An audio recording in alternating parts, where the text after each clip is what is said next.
네, 안녕하세요. 다시 돌아왔습니다. 좀 점심 맛있게 드셨는지 모르겠습니다. 네. 이렇게 업무를 하시면서 또 이 세션에 참여하시는 분들이 계셔서 점심시간은 조금 짧게 이렇게 30분 정도 가졌고요.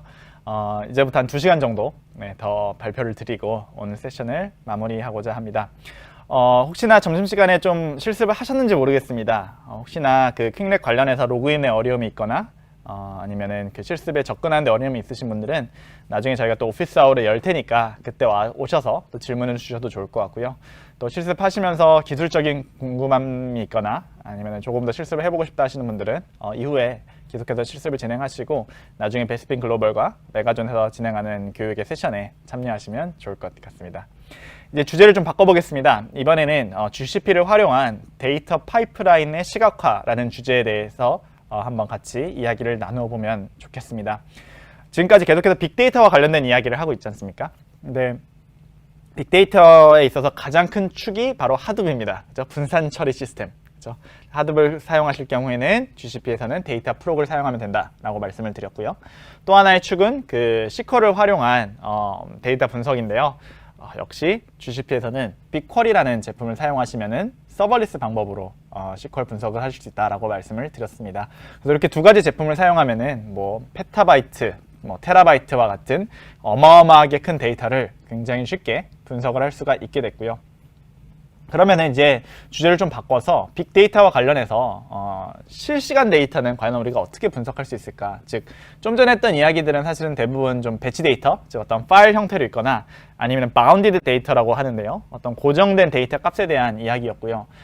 이제 24시간, 주 7일 들어오는 실시간 데이터에 대해서는 우리가 어떻게 분석하고 어떻게 처리할 수 있을지에 대해서 지금 이 시간 같이 한번 고민을 해보면 좋을 것 같습니다. GCP에서는 그걸 돕기 위해서 크게 펍섭과 데이터 플로우라는 제품이 존재합니다. 그래서 펍섭은 데이터를 받아주는 친구고요. 그 다음에 받은 데이터를 뿌려주는 역할을 하게 됩니다. 그럼 펍섭에서 데이터를 뿌려주면은 데이터 플로우라는 친구가 그 데이터를 받아가지고 ETL 과정을 거쳐서 뭐 데이터 빅쿼리라든지 아니면은 뭐 다른 제품의 데이터를 저장을 하게 되겠죠. 그래서 이렇게 실시간 데이터가 오는데 사실 이 실시간 데이터를 처리하는 게 상당히 까다롭습니다. 네, 저도 예전에 그 제조업에서 일을 하면서 이 실시간 데이터 파이프라인을 되게 만들고 싶었었거든요. 왜냐면은 기계에서 데이터를 계속해서 뿜어내는데 제가 당시에 한 협력업체 한 40개 이상의 협력업체를 관리하는 역할을 했었습니다. 그래서 거기서부터 데이터를 받아서 스케줄링을 최적화한다던가 뭐 재고의 최적화 뭐 이러한 일들을 했었는데 그러다 보니까 저도 실시간으로 제조 관련된 어떠한 상황이 펼쳐지는지를 알고 싶은 거예요. 그래서 실시간 데이터 파이프라인을 만들고 싶은데 되게 까다로웠습니다. 그래서 결국에 하다가 포기했었던 그런 경험이 있는데요. 시간이 많이 흘러가지고 이제 클라우드라는 게 등장하게 되고 구글에서 제가 이제 GCP를 활용해서 이 실시간 데이터 파이프라인을 다시 한번 좀 만들어 봤는데 한 이틀 안 걸리는 것 같아요. 그래서 예전에 몇 달 동안 프로젝트 하다가 잘 못했던 것을 클라우드로 활용했더니 전 실력이 좀 부족해서 이틀 정도 걸렸던 것 같고요. 더 잘하시는 분들은 몇 시간 만에 뚝딱뚝딱 실시간 파이프라인을 만드는 것을 보게 되었습니다. 왜 이게 어렵냐면요. 데이터가 올 때 그 소스가 되게 다양합니다. 그렇죠? 그래서 뭐 협력업체 예시를 들면요. 한 40개 정도의 협력업체가 있었는데요. 어떤 협력업체는 시스템에 데이터를 입력하는 데도 있고요. 뭐 이메일로 이렇게 데이터를 보내주시는 곳도 있고요. 심지어는 어떤 분들은 종이에 이렇게 데이터를 적어가지고 들고 오시는 분들 계십니다. 그래서 이 굉장히 다양한 소스로부터 데이터가 오기 때문에 그것을 이렇게 통일시키는 작업이 상당히 까다롭고요. 데이터 사이즈도 엄청 큽니다. 뭐 몇 메가바이트 혹은 몇 기가바이트면 저희가 대충 이렇게 처리할 수가 있는데 이게 막 테라바이트, 페타바이트로 들어오니까 아까 말씀드렸죠. 유튜브 같은 경우에 1분의 1 페타바이트 들어옵니다. 그거 처리하는 게 그렇게 쉽지는 않거든요. 그래서 사이즈가 커져서 생기는 어려움들도 있고요. 그 다음에 속도 때문에 생기는 문제들도 있습니다. 그렇죠? 굉장히 빠른 속도로 데이터가 계속 오니까 이거 뭐 어떻게 처리할 수가 없는 거예요. 그래서 뭐 이런 것들을 3V, 빅데이터 얘기할 때 뭐 3V, 4V, 5 뭐 이렇게 얘기하시는 분들이 있는데 뭐 대표적으로 Variety, Volume, Velocity가 이 실시간 데이터 파이프라인을 만들 때 있어서 좀 큰 어려움 중에 하나다라는 말씀을 드리고 싶고요. 그래서 이런 것들을 좀 해결하기 위해서 좀 사용할 수 있는 방법이 바로 메시징 시스템입니다. 그래서 온프렘에서는 아마 카프카 혹은 RabbitMQ와 같은 제품들을 아마 많이 쓰셨을 텐데요. 구글에서도 그와 유사한 펍섭이라는 제품이 존재합니다. 그래서 정말 요즘엔 특별히 뭐 IoT라든지 아니면 센서들이 굉장히 많기 때문에 다양한 소스로부터 데이터가 오거든요. 그러면은 그 데이터들이 오면은 GCP로 날라오게 되면은 GCP에서는 이 펍섭이라는 친구가 데이터를 받아가지고요, 다른 제품으로 데이터를 뿌려주는 그러한 역할을 하게 됩니다. 역시 얘도 서버리스 방식으로 작동합니다. 아까 말씀드렸죠? 서버리스. 서버가 존재하긴 하지만 사용자 입장에서는 서버에 대해서 크게 신경 쓸 필요 없는 그걸 서버리스라고 부르게 되는데요. 펍섭이 서버리스이기 때문에 굉장한 장점을 가집니다. 그 이유는 만약에 서버를 관리해야 된다고 생각을 하면은 온프렘을 생각해 보겠습니다. 메시징 서비스를 위해서 서버를 한 10대를 확보해 놨습니다. 그런데 데이터가 계속해서 오는데요. 앞으로 얼마큼 올지를 잘 모르잖아요. 그렇죠? 데이터가 한 10개 서버에서 감당할 수 있는 만큼 데이터가 오다가 갑자기 데이터가 막 폭발해가지고 서버가 100대가 필요할 수도 있는 거고요. 갑자기 확장을 해야 될 필요도 있는 겁니다. 그래서 이 예측이 안 되기 때문에 사실은 이 서버를 관리하게 되면 그게 상당히 까다롭습니다. 갑자기 가서 서버를 막 10대 더 구하기도 힘들잖아요. 그에 비해서 펍섭은 전혀 관리할 필요가 없습니다. 그래서 데이터량이 많아지면 얘가 자동으로 무한히 확장하게 됩니다. 또 데이터량이 줄어들면 얘가 자동으로 스케일 다운하게 됩니다. 그래서 얘가 알아서 다 조절을 하기 때문에 굉장히 편하게 메시징 서비스를 구축하고 유지할 수가 있고요. 또 하나의 장점은 여기 글로벌 규모라고 되어 있는데요. 저겁니다. 저희 데이터 센터가 아까 지도 보셨겠지만 전 세계에 흩어져 있지 않습니까? 그렇기 때문에 어디서 데이터가 날라와도 얘가 다 팬인이라고 하거든요. 쫙 데이터가 들어와도 얘가 잘 수집을 하고요. 그 다음에 전 세계 규모로 얘가 데이터를 뿌려줄 수가 있습니다. 그러한 장점들이 있어요. 이거는 아까 보셨던 데이터 센터와 그 해저 케이블 그런 것들을 활용하기 때문에 글로벌 규모로 굉장히 적은 레이턴시로 데이터를 받았다 뿌려주는 그러한 역할을 할 수가 있게 됩니다. 아까 잠깐 보여드렸던 파이프라인 다시 한번 가지고 왔습니다. 그래서 데이터가 오면은 펍섭이 데이터를 받아주게 되고 실시간 데이터를 받고 걔를 데이터 플로우라는 친구에게 뿌려주게 됩니다. 특별히 원천 데이터 같은 경우에는 데이터가 엉망진창입니다. 그죠? 그래서 기기에서 데이터가 날라옵니다. IoT 기기에서 데이터가 오든지 혹은 공장에 있는 기기에서 데이터가 날라옵니다. 그랬을 때 그 원천 데이터는 문제가 항상 많거든요. 중간에 널값이 있을 수도 있고요. 데이터 타입이 안 맞을 수도 있습니다. 특별히 데이터 분석해 보신 분들은 알겠지만 시간 데이터의 문제가 굉장히 많습니다. 어떤 데이터는 로컬 타임으로 오고요. 한국 시간으로 오고 어떤 데이터는 UTC 타임으로 옵니다. 영국 런던 시간을 기준으로. 그러면은 이 시간을 맞춰줘야겠죠. 그 다음에 IoT 기기라든지 아니면은 머신에서 오는 경우에는 그 시계에 데이터가 문제가 생길 수가 있습니다. 즉 기계 A와 기계 B가 있을 때 그 기계 안에 시계가 들어가 있고 시간값이 이제 있을 텐데 그 두 개의 시계가 항상 정확한 건 아니거든요.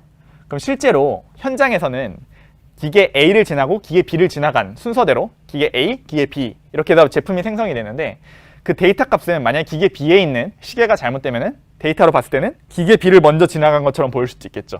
이런 식으로 원천 데이터는 문제가 항상 많습니다. 그래서 이 원천 데이터를 깨끗하게 정제를 해줘야 되고요. 그 역할을 바로 데이터 플로우라는 친구가 해준다라고 말씀을 드리고 싶습니다. 그래서 데이터가 중복이 되거나 혹은 시간 순서가 맞지 않거나 데이터 타입이 맞지 않거나 널값이 많거나 이럴 경우에는 데이터 플로우를 통해서 처리를 해줄 수가 있고요. 이번 요 3단원에서는 펍섭과 데이터 플로우에 좀 집중해서 설명을 드리도록 하겠습니다. 그 다음에 그 결과를 이제 깨끗하게 정제된 데이터를 아까 말씀드린 데이터 웨어하우스인 빅쿼리에 저장을 할 수가 있게 되겠고요. 그 다음에 요거를 이제 실시간으로 보여주고 싶으시면은 다양한 비주얼라이제이션 툴을 사용하시면 되겠습니다. 시중에서 많이 쓰시는 타블레어라든지 클릭뷰 같은 거 연결해서 사용할 수도 있고요. 그 다음에 저희 구글 클라우드 안에 있는 제품인 루커도 연결해서 사용하실 수가 있고요. 구글 클라우드 제품만 아니지만 구글 제품인 데이터 스튜디오에도 연결해서 사용하실 수가 있습니다. 그래서 이 시간에는 대표적으로 그냥 데이터 스튜디오에 대해서 간단하게 설명을 드리도록 하겠습니다. 그래서 이 단원에서는 펍섭, 데이터 플로우, 데이터 스튜디오 요거 3개를 다루도록 하겠습니다. 먼저 펍섭입니다. 메시지를 이렇게 받아서 보내주는 역할을 한다고 했습니다. 이때 메시지를 수집할 때 한 2가지 방법을 생각해 볼 수가 있는데요. 하나는 직접 메시지를 전달하는 겁니다.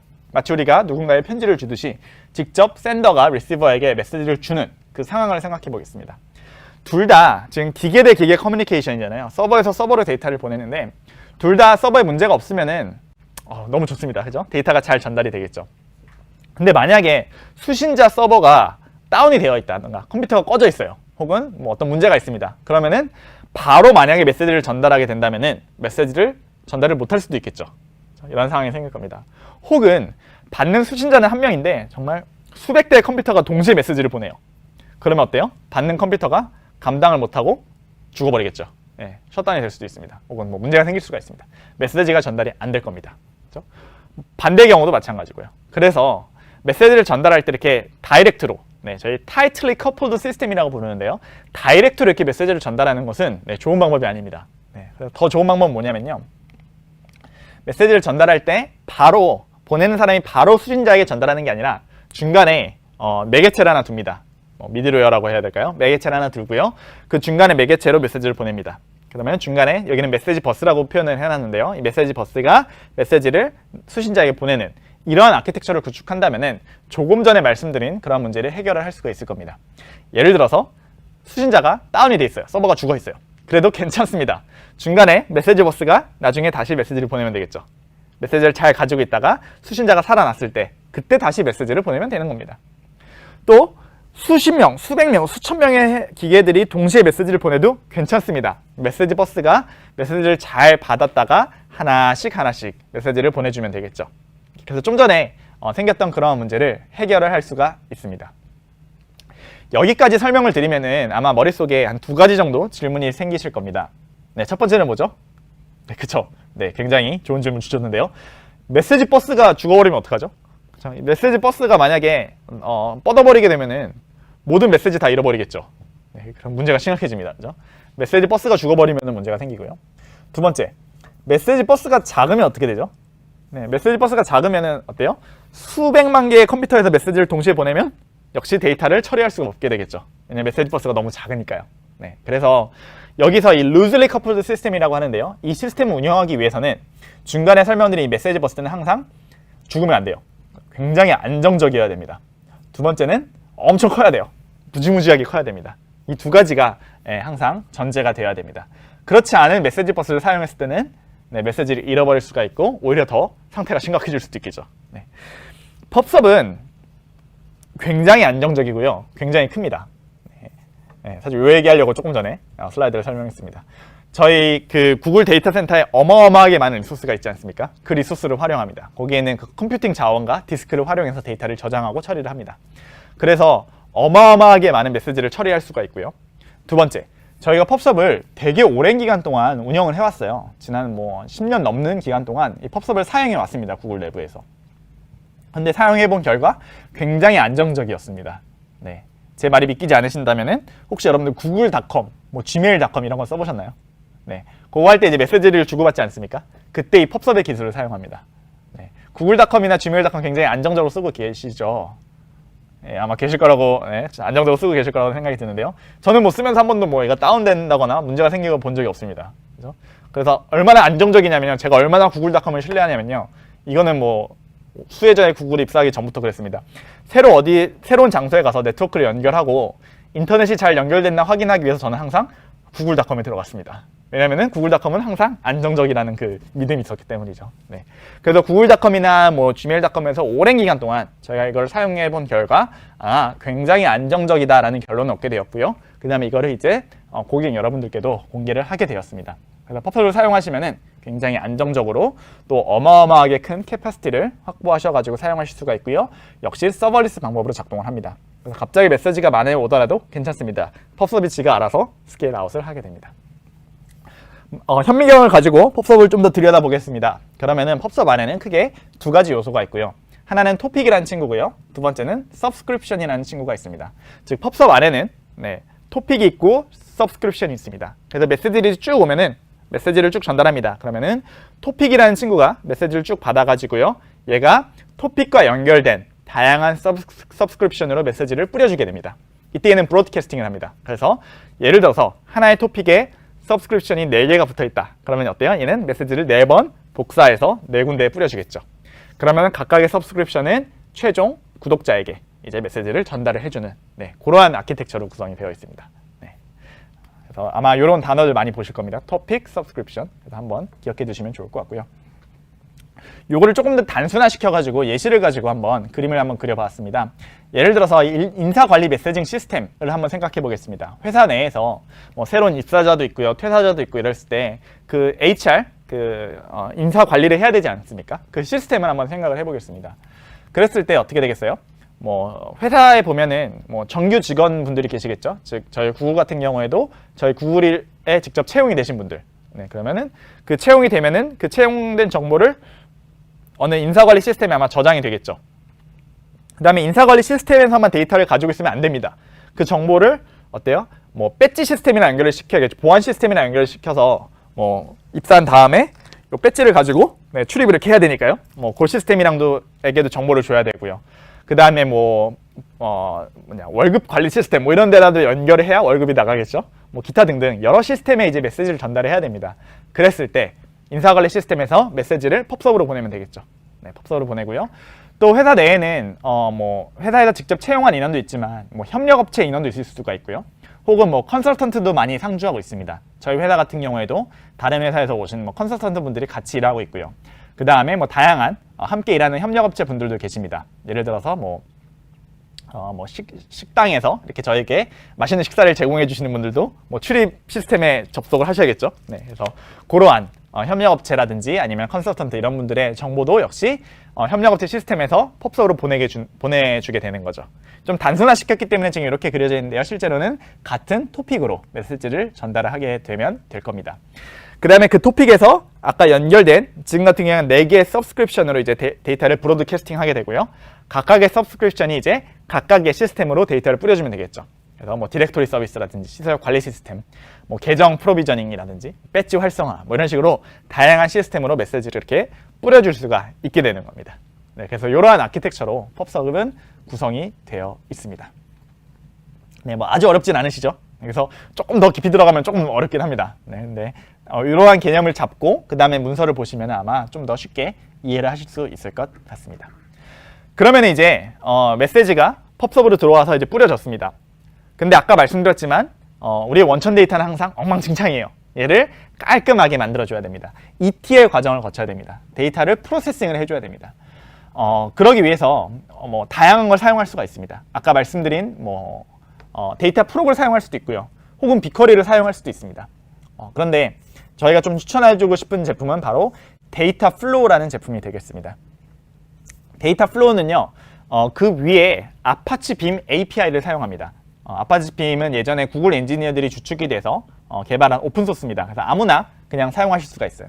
아파치 빔 API를 사용하고요. 아파치 빔 먼저 간단하게 설명드리면은 아파치 빔은 여기 보면은 통합 처리 프로그래밍이라고 되어 있는데요. 뭐냐면은 지금 실시간 데이터에 대한 이야기를 하고 있었는데요. 동시에 데이터를 분석할 때 배치 데이터, 과거 데이터랑 같이 분석을 해야 될 때가 있어요. 그렇죠? 예를 들어서 예전에 저희 그 고객분께서 저희 뭐 행사에서 발표해 주신 내용이긴 한데요. 뭐 게임을 하는 데 있어서 뭐 좀 잘못된 유저, 막 핵을 사용하는 유저를 분석하고 싶다. 이랬을 때 어때요? 실시간 게임을 하는 정보와 과거 데이터 정보를 같이 합쳐가지고 분석을 해야겠죠. 그랬을 때 실시간 게임 데이터는 실시간 데이터로 올 거고요. 그 해당 유저에 대한 정보는 과거 데이터로 파일 형태로 존재하겠죠. 그러면은 스트림 데이터와 배치 데이터를 동시에 분석을 해야 됩니다. 그걸 도와주는 게 바로 아파치 빔이라는 친구가 되겠습니다. 얘는 통합 처리라고 되어 있는데요. 스트림 데이터, 그 다음에 배치 데이터를 동시에 처리할 수 있습니다. 그래서 이름을 빔이라고 지었습니다. 배치 데이터에서 스트림 데이터에서 해가지고 빔 이렇게 부르게 됩니다. 네, 그래서 아파치 빔은 스트림 데이터와 배치 데이터를 동시에 처리할 수 있는 거고요. 사용하는 언어는 기본적으로 파이썬, 자바, 고 랭귀지 이렇게 3개를 지원을 하고요. 가능하시다면 자바를 쓰는 게 제일 좋고요. 파이썬으로는 좀 구축이 안 되는 라이브러리가 조금 있긴 한데요. 뭐 그럴 경우에 직접 코드를 짜시면 되긴 하지만 네, 기본적으로는 자바가 조금 더 기능이 조금 더 풍성하다라는 말씀을 드리고 싶고요. 얘를 통해 가지고 데이터 파이프라인을 구축을 할 수가 있고요. 다양한 또 러너를 지원합니다. 뭐 스파크라든지 플링크 같은 것도 지원을 하고요. 그런데 GCP에서 이 아파치 빔을 사용하고 싶으시면은 네, 데이터 플로우를 활용하시면 되겠습니다. 조금 전에 설명드린 걸 좀 정리해봤고요. 그래서 코드를 사용해가지고 이제 코드를 통해서 데이터 플로우, 아파치 빔을 사용하실 수가 있고요. 다양한 라이브러리가 존재합니다. 그래서 다양한 제품과 연결해서 사용하실 수도 있고요. 언어는 자바와 파이썬 두 개를 거의 대부분 두 개를 사용하세요. 그 다음에 뭐 다양한 러너, 뭐 스파크와 같은 것도 사용할 수 있지만 GCP에서 사용하고 싶으실 때는 데이터 플로우를 사용하시면 된다라고 말씀을 드렸습니다. 데이터 플로우는 좀 GUI는 사실은 안 돼 있습니다. 제가 조금 전에 보여드린 뭐 데이터 프로기라든지 빅쿼리는 다 이제 GUI가 있어서 마우스 클릭하고 쓸 수 있었는데요. 데이터 플로우 같은 경우에는 사실은 코드 기반입니다. 그래서 프로그래밍을 좀 할 줄 아셔야 됩니다. 그래서 간단하게만 코드를 보여드리면요.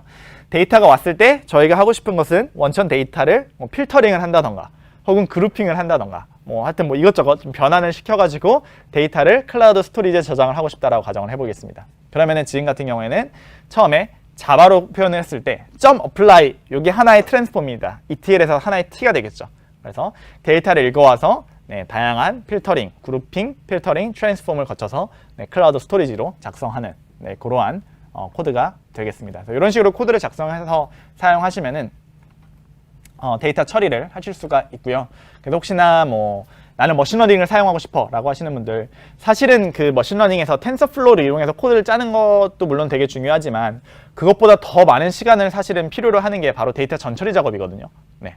근데 그거를 이 데이터 플로우를 사용해 하신다면은 굉장히 쉽게 하실 수가 있고요. 또 실시간 데이터를 분석하실 때 원천 데이터를 트랜스폼 하고 싶다 라고 했을 때 역시 데이터 플로우를 사용하셔가지고 이렇게 코드를 작성하시면 되겠습니다. 근데 여기서 문제가 하나 있어요. 뭐냐면은 코드를 써야 돼요. 그렇죠? 모르겠습니다. 일반화 시킬 수는 없겠지만 저와 같이 특별히 데이터를 하시는 분들 혹은 머신러닝 하시는 분들은 그냥 저의 개인적인 경험입니다만은 뭐 코드 짜는 거를 굉장히 잘하고 좋아하시는 분들도 계시지만 코드보다는 약간 수학이나 이쪽을 좋아하시는 분들이 좀 더 많으셨던 것 같아요. 저도 개인적으로는 코드를 그렇게 잘 짜지 못하고요. 저는 사실 수학 모델링을 하는 걸 더 좋아하고 조금 더 그것도 그렇게 잘하진 않지만 조금 더 잘하는데 그렇기 때문에 실제로 그 데이터 애널리스트라든지 이런 분들이 이 데이터 플로우를 사용하시는 걸 조금 버거워하시는 분들이 많이 계십니다. 그래서 그런 분들을 위해서 저희가 템플릿이라는 것을 좀 만들었고요. 그래서 좀 많이 사용하시는 그런 데이터 파이프라인을 좀 템플릿으로 만들어 봤습니다. 그래서 이 경우에는 GUI를 활용하셔가지고 마우스 클릭 잘 하시면 됩니다. 그래가지고 데이터 플로우를 활용하실 수도 있습니다. 그래서 조금 정리를 좀 해보면요.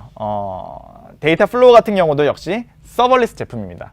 그래서 기존에 온프렘에서 이런 파이프라인을 구축할 때 계속해서 그 기계를 관리해줘야 되거든요. 서버를 관리해줘야 됩니다. 하지만 데이터 플로우 같은 경우에는 그럴 필요가 없고요. 서버리스로 작동하기 때문에 저희 구글이 알아서 하드웨어 레벨은 다 관리를 해드리겠습니다. 또 얘는 굉장히 안정적입니다. 저희 구글에서 그동안 오랫동안 사용해왔기 때문에 굉장히 안정적으로 관리를 할 수 있고요. 그 다음에 굉장히 큰 장점 중에 하나가 얘도 역시 오토 스케일링이 됩니다.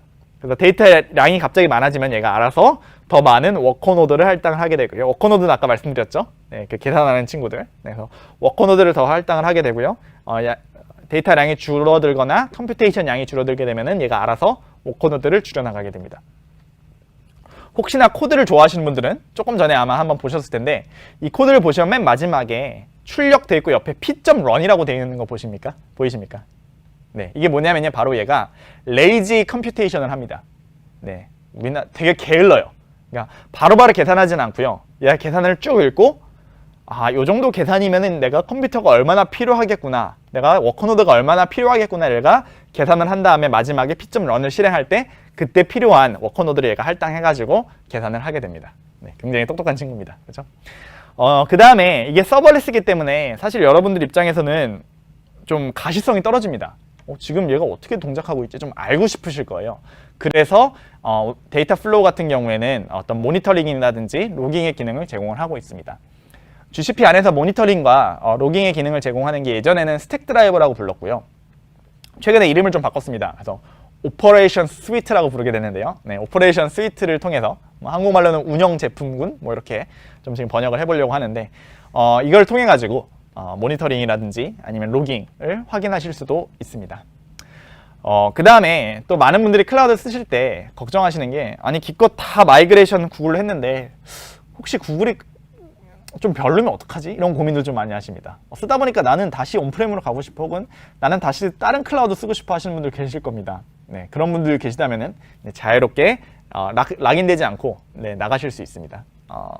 왜냐면은 아파치 빔이 오픈소스거든요. 그래서 그냥 마이그레이션만 하셔가지고 동일한 코드 그대로 작성하실 수가 있습니다. 그래서 좀 정리하면은 데이터 플로우는 ETL 작업을 해주게 되고요. 다양한 변환 작업을 도와주게 됩니다. 배치 데이터, 스트리밍 데이터 둘 다 하나의 플랫폼으로 처리할 수 있는 장점이 있고요. 그 다음에 서버리스 라는 장점이 있습니다. 그래서 서버리스를 사용하기 때문에 기존에 온프렘에서 하셨던 리소스 프로비저닝, 서버 더 확충하는 것들, 그다음에 갑자기 데이터가 많아졌을 때 서버 더 갖다 놓는 거, 그다음에 셧다운 하는 거, 안정성 유지시키는 거, 배포 및 배포 CI/CD 이런 것들 하는 거, 성능 조정하고 모니터링하고 이런 거 신경 안 쓰셔도 됩니다. 저희 구글이 알아서 해드릴게요. 여러분들은 그냥 분석하는 것들, 인사이트 도출해내는 거, 여기에만 좀 집중하시면 좋지 않을까 네, 개인적으로 생각을 해보게 됩니다. 네, 그래서 데이터 플로우는 아파치 빔을 사용하고요. 다양한 서버리스지만 네, 자체 내에서 얘가 알아서 다 해줍니다. 그래서 뭐 최적화 작업들 해주고요. 그 다음에 보면은 작업 스케줄러라고 되어 있는데요. 얘가 워커노드가 지금 하나가 아니라 여러 개의 워커노드가 있죠. 여러 개의 컴퓨터가 계산을 합니다. 그럼 어때요? 스케줄링 작업이 필요하겠죠. 네, 그거 데이터 플로우가 알아서 다 해줍니다. 좀 전에 말씀드렸지만 오토 스케일링 기능 네, 들어가 있습니다. 그래서 얘가 알아서 오토 스케일링도 다 해주게 되고요. 그 다음에 동적 작업 리밸런서라고 되어 있는데요. 다이나믹 워크 리밸런서, 영어 이름으로는 그렇게 부르고 있습니다. 뭐냐면요, 워커노드가 3개가 있습니다. 예를 들어서. 근데 첫 번째랑 두 번째는 작업을 굉장히 일찍 끝냈어요. 근데 세 번째는 되게 오래 걸립니다. 그럼 어때요? 첫 번째랑 두 번째 친구는 가만히 앉아서 놀고 있겠죠. 세 번째는 막 열심히 일하고 있는데 첫 번째랑 두 번째는 계속 놀고 있습니다. 작업을 다 끝냈거든요. 굉장히 비효율적이죠. 버추얼 머신은 3개가 올라와 있는데 한 친구는 계속 작업을 하고 있고 두 친구들은 다 끝내가지고 놀고 있고 네, 효율적이지가 않습니다. 그럴 경우에 이 다이나믹 워크 밸런서, 동적 작업 리밸런서는 뭘 하냐면요, 여기 세 번째 있는 워커노드에 있는 작업을 떼가지고 첫 번째 워커노드, 두 번째 워커노드를 이렇게 할당을 해주게 됩니다. 얘가 자동으로 다이나믹하게 작업을 할당을 해주게 돼요. 이 기능이 생긴 지는 그렇게 오래되지는 않았습니다. 왜냐하면 되게 구축하기가 어려운 기능이거든요. 가장 큰 문제 중에 하나가 바로 그 스트롱 컨시스턴시의 문제가 있습니다. 즉, 그 컨시스턴시의 문제가 생길 수가 있겠죠. 작업을 막 쪼개가지고 이쪽으로 막 나눠주다 보면은 뭐 둘이서 중복으로 같은 작업을 할 수도 있고 뭐 이런 문제들이 생길 수가 있어서 그런 걸 좀 해결하느라 시간이 좀 걸렸고요. 지금 굉장히 안정적으로 작업 리밸런싱을 굉장히 잘 해줍니다. 네, 그래서 안심하고 또 잘 사용하실 수가 있고요. 그 다음에 지능형 워터마킹은 뭐냐면요, 얘가 지금 실시간 데이터를 처리를 하게 됩니다. 실시간으로 데이터가 얘가 오니까 실시간으로 처리를 하는데요. 예를 들어서 고속도로에 센서 데이터가 있다고 가정을 해보겠습니다. 자동차가 지나갈 때 얘가 그 자동차의 속도의 평균을 구한다라는 뭐 그러한 계산을 한다라고 가정을 해보겠습니다. 그러면은 데이터가 계속 옵니다. 평균을 구해야 돼요. 평균을 구하려면 어때요? 데이터 포인트의 값들을 다 더해가지고 그 숫자로 나눠주는 게 평균의 계산식이죠. 그러면 얘를 어떻게 계산하죠? 얘가 끊임없이 데이터가 오는데 네, 중간에 좀 잘라줘야겠죠. 뭐 2분에 한 번씩, 3분에 한 번씩 이렇게 잘라줘야 될 겁니다. 네, 그것을 윈도잉이라고 하고요. 그래서 예를 들어서 2분에 한 번씩 잘라가지고 2분치 데이터, 8시부터 8시 2분까지 데이터를 잘라서 평균을 계산하고 8시 2분부터 8시 4분까지 잘라서 평균을 계산하고 이런 식으로 윈도잉이라는 방법을 통해 가지고 실시간 데이터를 계산을 하게 됩니다. 그런데 문제는 뭐예요? 데이터가 제 시간에 들어오면 좋아요. 그죠? 고속도로에서 캡처한 그 데이터가, 고속도로에 있는 센서가 캡처한 그 데이터가 바로바로 클라우드로 날라와가지고 데이터 플로우로 바로바로 오면은 어때요? 그 시간에 계산을 하면 되겠죠. 근데 문제는 뭐예요? 데이터가 8시 한 1분쯤 발생을 했는데 고속도로에서 클라우드 서버까지 오는데 중간에 뭐 레이턴시가 생길 수가 있겠죠. 그래서 중간에 뭐 인터넷이 잠깐 차단이 될 수도 있고요. 뭐 네트워크 에러가 생겨서 뭐 1시간 뒤에 복구가 돼서 그때 날라올 수도 있고요. 뭐 무슨 일이 생길지 모르겠습니다. 그죠? 하여튼 뭔가 일이 생길 수가 있겠죠. 그래서 8시 1분에 발생한 데이터가 원래는 8시 1분에 들어와야 그죠? 8시 1분부터 2분까지의 데이터의 평균을 구할 수가 있는데 8시 1분에 발생한 데이터가 막 9시에 오는 거예요. 혹은 8시 반에 오는 거예요. 그러면은 저희가 실시간으로 계산을 해서 결과를 얻어야 되는데 8시 반, 9시까지 기다려야겠죠. 네. 또 다른 거는 언제 늦게 데이터가 올지도 몰라요. 그죠? 8시 한 3분에 올지 4분에 올지 5분에 올지 실제 늦는 데이터가 있는지 없는지도 모릅니다. 저희 주식 입장에서는. 네. 그래서 워터마크는 뭐냐면요. 아파치 빔이 휴리스틱하게 과거의 경험을 바탕으로 대충 예상을 하는 겁니다. 과거 경험상 한 8시부터 8시 2분까지의 데이터는 한 8시 10분쯤이면은 애들이 다 오는 것 같아 라고 얘가 되게 똑똑하죠? 네, 추측을 하는 겁니다. 그래서 그럼 어때요? 우리가 만약에 워터마크를 잘 신뢰할 수 있다면은 8시부터 8시 2분의 데이터는 한 8시 한 10분쯤 계산을 하면 되겠죠. 그러면 좀 늦게 오는 데이터까지 포함해서 평균을 구할 수가 있겠죠. 네, 이런 식으로 이 안에 약간 지능형이라고 되어 있는데요. 얘가 아파치 빔이 뭐 아주 복잡한 머신러닝이 들어가 있는 건 아니고요. 그냥 휴리스틱한 방법을 통해 가지고 대충 요 정도쯤이면은 뭐 늦게 오는 데이터가 다 왔을 거야, 다 도착했을 거야 라고 예측을 해주는 겁니다. 네, 그러면은 저희 데이터 분석하는 사람 입장에서 이 워터마크 시점에서 평균을 구해주면은 정확한 데이터를 구할 수가 있게 되겠죠. 네, 그게 바로 이 워터마크의 개념이 되고요. 자동 복구라고 되어 있는데요. 얘는 오토 힐링을 얘기하고 있습니다. 그래서 아까 수많은 워커노드가 있다고 말씀을 드렸습니다. 네, 중간에 워커노드에 무슨 문제가 생길 수가 있잖아요. 그렇죠? 갑자기 워커노드가 뭐 죽어버릴 수도 있고요. 작동을 안 할 수도 있습니다. 네, 그럴 경우에 얘가 자연스럽게 새로운 버추얼 머신을 만들어서 제공을 하게 됩니다. 이렇게 해서 계산을 쭉 하게 되고요. 역시 여기서도 컴퓨팅과 스토리지는 분리가 되어 있고요. 네, 그래서 계산을 해서 결과를 뭐 아까 말씀드린 빅쿼리라든지 빅테이블 혹은 클라우드 스토리지 같은 데 저장을 하게 된다면은 이제는 잘 정제된 데이터, 깔끔하게 정리된 데이터가 빅쿼리 안에 쌓이게 될 것 같습니다.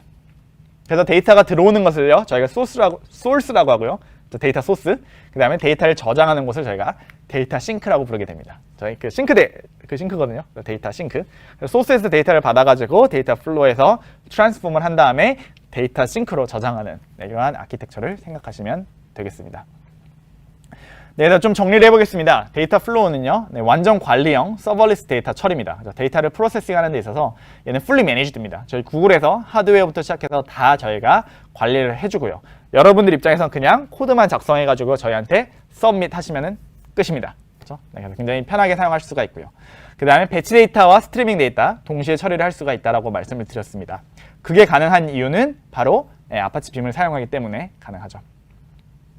그 다음에 워커노드의 지능적 확장이라고 말씀을 드렸는데요. 오토 스케일링 기능이 가능합니다. 그래서 갑자기 데이터 양이 많아지거나 컴퓨테이션 양이 많아지면 얘가 알아서 훅 증가하는 그러한 모습을 보이게 되고 있고요. 그래서 훨씬 더 여러분의 가격을 최적화시킬 수 있습니다. 근데 뭐 질문이 자주 나오는 게 갑자기 얘가 확 증가를 시키면은 결국 그 돈은 여러분들이 내셔야 되거든요.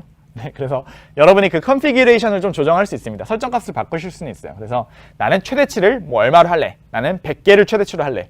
나는 시작할 때 나는 50개에서 시작할래. 이런 식으로 처음 시작할 때 워커노드의 개수와 그 다음에 최대치의 개수 뭐 이런 것들은 여러분들이 좀 설정을 조정하실 수가 있거든요. 그래서 예상치 못하게 갑자기 막 워커노드가 막 3,000개로 늘어나가지고 돈을 막 내는 그런 일은 방지하실 수가 있습니다.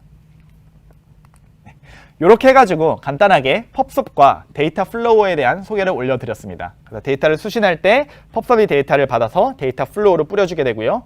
그 다음에 데이터 플로우에서는 그 데이터를 뭐 빅쿼리 같은 데 저장할 수가 있겠죠.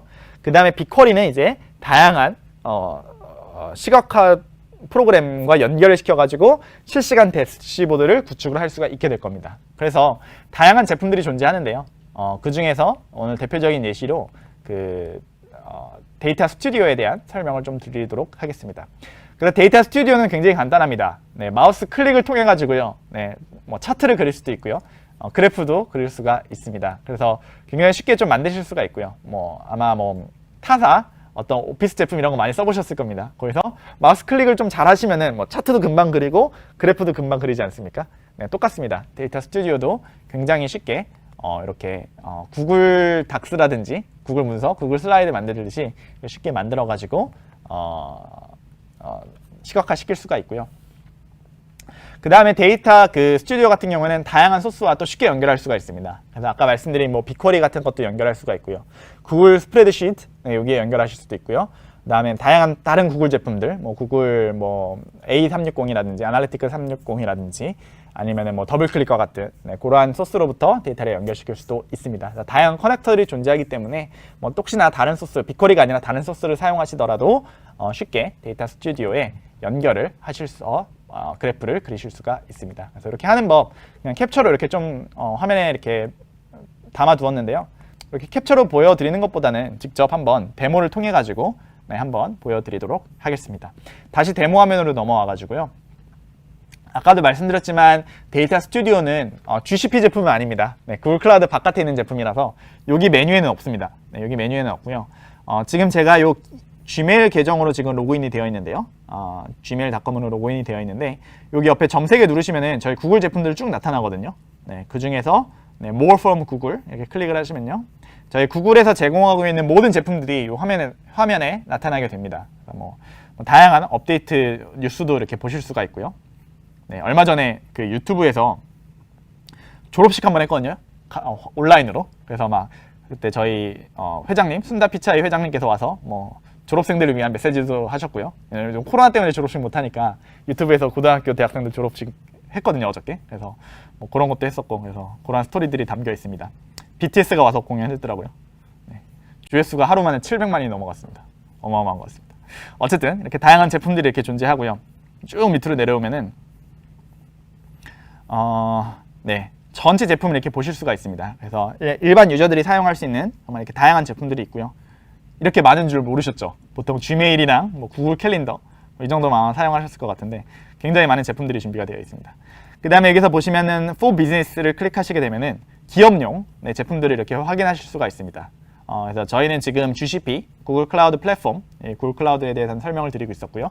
뭐 지수잇을 쓰시는 분들도 계실 겁니다, 그죠? 네, 근데 그 중에 데이터 스튜디오는 여기서 이렇게 확인하실 수가 있습니다. 데이터 스튜디오를 클릭을 하시면요, 이렇게 Start for Free를 클릭하시거나 혹은 뭐 URL로 바로 들어가셔도 좋습니다. datastudio.google.com 이렇게 들어가시면은 이렇게 구글 문서 사용하시듯이 레포트를 작성하실 수가 있습니다. 그래서 여기 보시면 이런 식으로 다양한 차트와 그래프, 지도도 이렇게 있네요. 이렇게 만드실 수가 있고요. 새로 한번 이렇게 시작을 하면은 좀 전에 설명드린 것처럼 다양한 커넥터들이 존재를 합니다. 그래서 구글 내부에 있는 뭐 빅쿼리라든지 아니면 클라우드 스패너, 뭐 클라우드 시퀄 같은 제품이랑 연결해가지고 바로 대시보드에 이렇게 뿌려줄 수가 있고요. 그 다음에 꼭 구글 제품 아니더라도 다양한 파트너사와 저희가 또 파트너십을 맺어가지고요. 한 200개가 넘는 파트너사와 파트너십을 맺어서 거기서 오는 데이터도 역시 연결하실 수가 있습니다. 그래서 혹시나 이러한 데이터를 사용하신다면은 굉장히 쉽게 데이터 스튜디오에 연결해가지고 화면으로 보여주실 수가 있게 됩니다. 그래서 다시 저희 슬라이드로 돌아와가지고요. 데이터 스튜디오는 구글 클라우드 밖에 있기 때문에 데이터를 만들어서 구글 드라이브를 사용해서 저장을 할 수가 있고요. 그 다음에 그 보고서 같은 경우에는 다른 분들이랑 또 공유를 할 수가 있겠죠. 당연히 굉장히 쉽게 공유를 할 수 있는데 보고서는 공유를 하지만 그 빅쿼리 안에 저장되어 있는 그 데이터를 공유하는 것은 아닙니다. 그래서 별도다라는 것을 확인하시면 좋을 것 같고요. 또 굉장히 강력한 또 BI 엔진이 또 들어가 있습니다. 그래서 제가 캐싱을 해가지고 훨씬 더 캐시 hit이 된다면은 굉장히 빨리빨리 또 업데이트가 될 수가 있겠죠. 그런 장점이 있습니다. 지금까지 말씀드린 걸 조금 정리해서 파이프라인을 그려보면요. 실시간 데이터 계속 반복입니다. 펍서브로 와서 데이터 플로우 지나서 빅쿼리로 오게 되고요. 배치 데이터는 뭐 클라우드 스토리지 뭐 이런 데서 들어와서 데이터 플로우로 들어가고 빅쿼리로 들어가게 됩니다. 이렇게 파이프라인을 만들고요. 그 다음에 얘를 시각화 툴, 그래서 좀 전에 데이터 스튜디오 설명드렸는데요. 클라우드 안에 뭐 루커라든지 혹은 타다 제품들, 뭐 타블레어라든지 클릭 같은 제품들에 쉽게 연결을 시킬 수가 있습니다. 혹시나 근데 여기서 이제부터는 머신러닝에 대한 얘기를 좀 해야 될 것 같은데요. 머신러닝을 사용하고 싶으신 분들 계실 겁니다. 실시간으로 데이터가 들어오는 걸 가지고 뭔가 학습을 시키고 예측을 하고 싶으신 분들이 아마 계실 겁니다. 네, 그런 분들은 어때요? 빅쿼리에서 데이터를 AI 플랫폼이라는 저희 머신러닝 제품이 있습니다.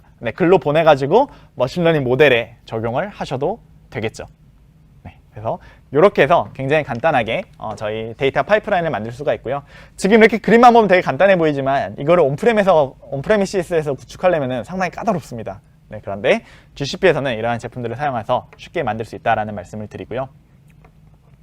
원래는 여기까지 마무리하고 이제 잠깐 쉬었다가 이제 4단원부터는 이제 머신러닝의 제품에 대해서 설명을 드려야 됩니다. 그런데 여기서 문제가 하나 있습니다. 머신러닝 자체가 그렇게 쉽지가 않죠. 그래서 제가 4단원에서 이제 머신러닝 제품을 설명을 드려야 될 텐데 기존의 머신러닝 관련된 그런 지식이 있으신 분들은 아마 쉽게 이해할 수 있겠지만 그렇지 않은 분들도 오늘 많이 듣고 계시는 것 같습니다. 그래서 지금부터 한 5분에서 10분 정도만 간단하게 저희 머신러닝에 대한 기본 개념 잠깐 설명드리고 그 다음에 10분 쉬었다가 4단원 저희 GCP 안에 있는 머신러닝 제품에 대한 설명 올려드리도록 하겠습니다. 지금부터는 머신러닝이 처음이신 분들을 위해서 간단하게 기초적인 내용 설명드리고 지나가겠습니다. 기본적으로 머신러닝 이야기할 때는 크게 두 단계로 얘기합니다. 학습의 단계가 있고요. 그 다음에 예측의 단계가 있습니다. 영어로는 트레이닝이라고 얘기를 하고요. 그래서 뭐 번역할 때 뭐 일반적으로 학습이라고 번역을 하지만 뭐 훈련이라고 번역하시는 분들도 계십니다. 예측은 영어로 뭐 프리딕션이라고 얘기하기도 하고요. 그 다음에 인퍼런스라고 얘기하기도 합니다. 그래서 크게 두 가지가 있습니다. 학습과 예측 이렇게 두 개로 이루어져 있고요. 학습은 말 그대로 컴퓨터가 배우는 시간입니다. 머신 러닝이잖아요. 머신이 러닝하는 시간입니다. 그래서 뭐 기계한테 우선은 우리가 가르쳐 줘야겠죠. 야, 기계야 일로 와봐. 요거는 고양이야. 고양이 사진을 보여주면서 얘는 고양이야. 얘는 고양이야. 얘는 고양이야 라고 가르쳐 줍니다. 강아지의 사진을 보여주면서 얘는 개야, 개야, 개야. 자동차 보면서 얘는 자동차야, 자동차야. 이거는 사과야, 사과야. 이런 식으로 계속해서 컴퓨터에게 가르쳐 줍니다. 그러면은 컴퓨터는 몇 단계의 과정을 거쳐가지고 이것을 학습하게 됩니다. 예, 어떻게 하는지 조금 뒤에 다시 설명을 드리겠습니다. 여기 보시면 되게 이상한 그림들이 그려져 있어요. 네모와 막 동그라미가 그려져 있는데 기본적으로 텐서라는 것을 표현한 겁니다. 네, 그래서 여러 단계의 텐서를 지나가지고요, 얘가 학습을 하게 됩니다. 텐서를 단계를 지난다는 것은 얘가 텐서를 만들어가는 과정이거든요. 요 모양을 만드는 겁니다. 네, 그래서 첫 번째 여기 뭐 텐서가 좀 어려우시면 행렬이라고 생각하시면 될 것 같아요. 행렬 안에 숫자가 들어가지 않습니까? 뭐 1, 3, 4, 2 뭐 이런 식으로 숫자가 들어가는데 그걸 가중치라고 하는데요. 그 숫자들을 계속해서 업데이트를 하게 됩니다. 그래서 최적의 숫자를 만들어질 때까지 얘가 반복해서 학습을 하게 되겠죠. 자세한 건 조금 이따 다시 설명드리겠습니다. 몰라도 괜찮습니다. 네. 그래서 얘가 학습을 하게 되고요. 이 학습에는 근데 시간이 많이 걸립니다. 이 학습하는 데는 뭐 몇 시간 걸리기도 하고요. 때로는 며칠 걸리기도 합니다. 그 다음에 여기에는 굉장히 많은 컴퓨테이션이 필요합니다. CPU와 메모리가 굉장히 많이 필요합니다. 그래서 굉장히 귀찮은 작업이고 시간이 오래 걸리는 작업입니다. 그런데 이렇게 학습이 다 되면요. 즉, 좀 전에 말씀드린 그 행렬의 모양이 다 완성이 되면은 이제 우리는 예측을 할 수가 있습니다. 그래서 이번 단계에서는 정답을 알려주지 않아요. 그냥 컴퓨터한테 고양이 사진을 보여줍니다. 야, 컴퓨터야, 얘 뭐게 하라고 물어봅니다. 그럼 컴퓨터가 좀 전에 학습했던 거 바탕으로 아, 이거는 고양이에요 라고 얘가 대답을 하게 되는 거죠. 네, 그래서 이 예측하는 단계는 굉장히 간단합니다. 뭐 한 1초도 안 걸려요. 굉장히 금방 얘가 예측을 할 수가 있게 됩니다. 다만 학습이 시간도 오래 걸리고 컴퓨테이션 양도 굉장히 많이 필요하다라는 것을 설명드리고 싶습니다. 이렇게 해서 간단하게 한 1단계와 2단계에 대해서 말씀을 드렸고요. 좀 더 자세한 얘기는 저희 데모를 통해서 한번 보여드리고 싶습니다. 그래서 지금부터 보여드릴 데모는 TensorFlow Playground라는 건데요. 혹시 관심 있으신 분들은 구글에다가 TensorFlow Playground라고 이렇게 타이핑을 치시면은 아마 이 홈페이지에 접속을 하실 수가 있게 될 겁니다. 데모 화면으로 좀 돌아와가지고요. 보시면은 네, TensorFlow Playground를 타이핑을 하시게 되면은 아마 이러한 화면을 보실 수가 있을 것 같아요. 지금 문제 사항은 뭐냐면요. 이렇게 데이터가 있습니다. 여기 파란색 데이터가 있고요. 오른쪽에는, 왼쪽에는 주황색 데이터가 있습니다. 이 데이터를 저희는 이제 클래시피케이션을 하고 싶어요. 네, 분류를 하고 싶은 겁니다. 네, 그랬을 때 여기 보시면 왼쪽에 피처라는 게 있어요. 그래서 첫 번째 x1이라는 피처는 어때요? y축으로 나누죠. 오렌지 색깔과 파란색을 세로로 이렇게 나누는 그런 친구고요. x2라는 친구는 얘를 가로로 나누는 친구입니다. 그렇죠? 그래서 이거 두 개를 사용해 가지고 학습을 시키게 되면요. x1이 한 0.58 정도 사용이 됐고요. x2가 한 0.7 정도의 웨이트를 사용을 했습니다. 그랬더니 약간 길게 이렇게 기울여진 이런 선이 하나 등장하게 되고요. 이 선 윗부분은 파란색, 아랫부분은 주황색이야 라고 얘가 클래시피케이션을 진행을 하는 것을 확인할 수가 있게 되었습니다. 보이시나요? 네, 이런 식으로 할 수가 있게 되죠. 좀 더 복잡한 걸 해보겠습니다. 이번에는 원처럼 이렇게 생겼고요. 안에는 파란색 데이터가 있고요. 바깥에는 주황색 데이터가 있습니다. 얘도 동일하게 학습을 한번 시켜보도록 하겠습니다. 그런데 어떻게 되죠? 좀 전에 보신 이 x1과 x2 얘를 세로로 쪼개고 얘를 가로로 쪼개는 거, 요것만 가지고는 이렇게 생긴 데이터셋을 얘가 클래시피케이션 할 수가 없습니다. 얘로는 좀 부족합니다. 그렇죠? 근데 얘를 어떻게 할 수 있을까 고민을 좀 해봤습니다. 어떻게 하면 좋지? 네. 아하, 근데 우리 고등학교 때 우리 수학 배웠던 거 있죠? 그때 원의 방정식이라는 것을 아마 배우셨을 겁니다. 기억이 나시나요? 네, 아주 먼 옛날에 배웠습니다. 네, 우리 중학교 때 배웠습니다. 그래서 x1의 제곱 더하기 y1의 제곱은 뭐 r의 제곱이다 뭐 이런 거. 네. 잘 기억 안 나시면은 집에 돌아가셔서 아드님이나 따님 보고 계시는 수학책 한번 보시면 아마 있을 거고요. 네. 그래서 x1을 그냥 쓰기보다는 이렇게 제곱을 해서 쓰면 좋지 않을까라고 생각을 해볼 수가 있을 것 같습니다. 즉, 여기에는 피처를 그냥 쓰는 게 아니라 피처를 조금 수정해서 쓰는 거죠. 네. 그래서 피처에다가 이번 제곱을 해서 계산을 해봤더니 이러다가 안 되면 민망한데 다시 한번 해보겠습니다. 네, 잘 됐네요. 이렇게 깔끔하게 원의 모양으로 얘가 파란색과 주황색을 이렇게 나누는 것을 확인할 수가 있습니다.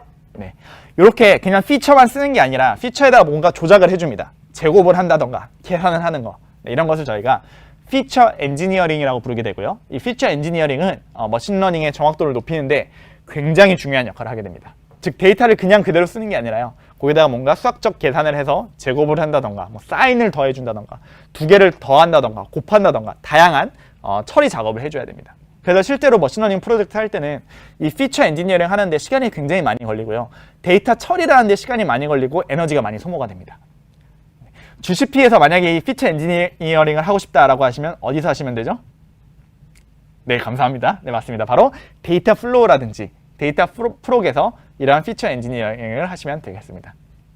그래서 실제로 저희 내부에서 머신러닝 프로젝트를 할 때 보면은 뭐 한 4개월짜리 프로젝트를 한다라고 하면은 한 3개월 정도는 데이터 플로우를 이용해서 데이터 전처리 작업을 하고요. 한 1개월도 안 되는 시간 동안에 텐서플로우를 사용해서 머신러닝 모델을 만들게 됩니다. 그래서 이 앞부분이 실제적으로 더 시간이 많이 필요하고 더 많은 에너지가 필요하다라는 말씀을 드리고 싶습니다. 이번에는 좀 더 복잡한 모델, 뭐 이렇게 굉장히 복잡한 모델이 있다라고 가정해 보겠습니다.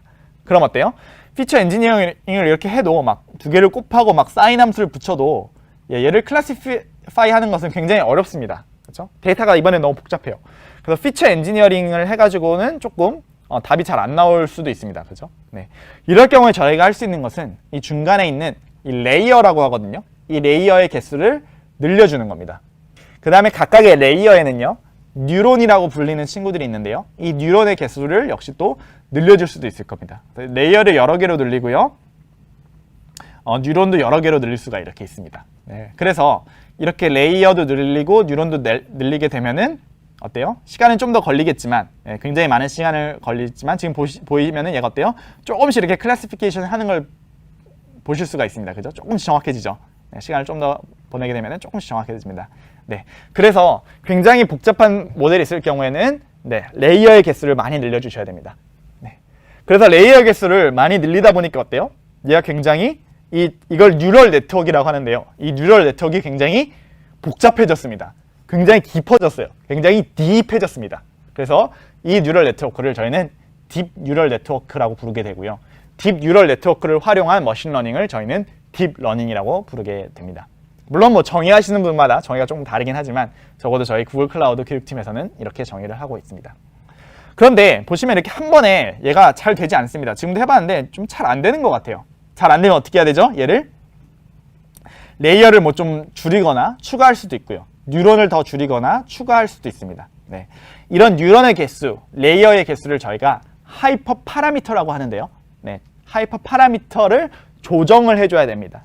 그래서 이렇게 한번 해주고 잘 안 되네? 이러면 어때요? 다시 레이어 개수를 변경시켜주고요. 하이퍼 파라미터 개수를 변경시켜가지고 다시 이렇게 학습을 시켜줘야 됩니다. 그래서 역시 정확한 머신러닝의 결과를 얻고 싶으시면은 피처 엔지니어링도 해야 되지만 하이퍼 파라미터 튜닝도 잘 해주셔야 됩니다. 이게 실제로 머신러닝 학습을 시킬 때 가장 어려운 것 중에 하나입니다. 아침에 출근했습니다. 모델을 만들어가지고 실행 버튼을 누르죠. 학습하는데 시간이 많이 걸립니다. 그리고 나서 저녁에 왔는데 별로 마음에 안 드네. 다시 학습을 시킵니다. 하이퍼 파라미터를 튜닝해가지고요. 그리고 퇴근합니다. 그렇죠? 다음날 아침에 와서 결과를 봤는데 별로 마음에 안 들어요. 다시 하이퍼 파라미터를 튜닝해줍니다. 다시 또 실행을 시켜요.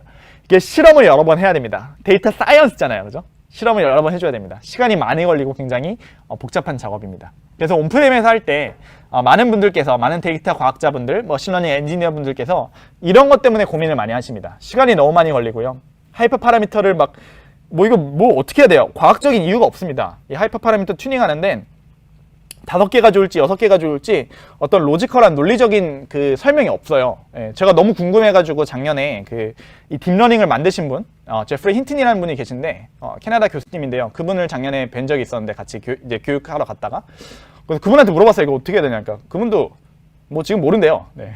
그래서 그분이 모르면 모르는 겁니다. 네. 이제 그동안 실험이 많았으니까 앞으로 이제 뭔가 이론이 나올 것 같다라고 저에게 답변해 주셨습니다. 네. 그렇기 때문에 그냥 실험을 여러 번 해보는 방법밖에 없거든요. 그렇기 때문에 시간이 굉장히 많이 걸립니다. 그래서 저희 GCP에서는 이걸 좀 해결할 수 있는 방법들이 좀 있습니다. 그래서 그 방법에 대해서는 이따가 4번째 시간에 10분 쉬었다가 4번째 시간에 좀 더 자세하게 설명을 드리도록 하겠습니다. 네, 이렇게 해가지고 제 3번째 단원을 좀 마무리하고 싶은데요.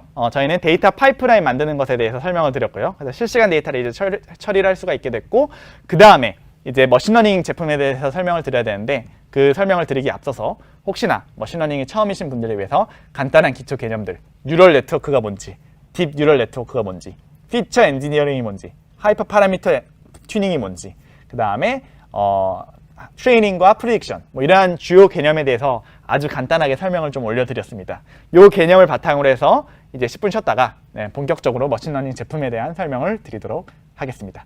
10분 뒤에 다시 뵙도록 하겠습니다. 감사합니다.